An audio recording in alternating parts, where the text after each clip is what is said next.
Sa Divisoria, patok sa Maymili ang mga bilog na prutas at iba't ibang pampaingay sa pagsalubong sa bagong taon. Yan ang ulat ni Bernard Ferrer. Alas 3 pa lang ng madaling araw, binuksan na ni Janice ang kanyang fruit stall sa Divisoria.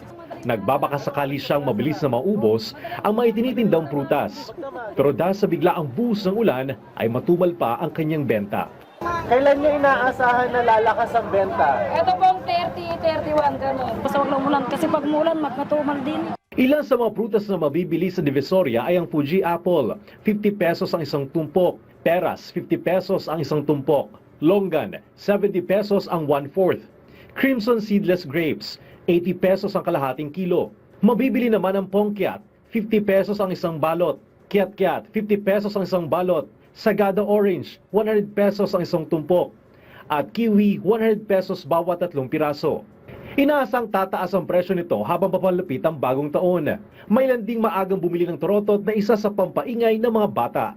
Ito kasi simbolo ng New Year. Pagpasok ng New Year natin, sana masagana.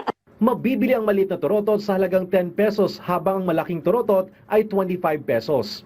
Ang torotot na hugis bulaklak ay nagkakalaga ng 35 pesos. May nagtitinda na rin ng t-shirt na kulay mocha mousse o soft brown na color of the year ayon sa Pantone Color Institute. Mabibili ang plain shirt mula 110 pesos hanggang 230 pesos. Habang may print na Welcome 2025 ay naglalaro mula 160 pesos hanggang 270 pesos. Inaasahan ng mga tindero-tindera sa Divisoria na dadagsa ang mga mamimili simula bukas, lalo't karamihan sa ating kababayan ay nakabakasyon na. Bernard Ferrer para sa Pambansang TV sa Bagong Pilipinas.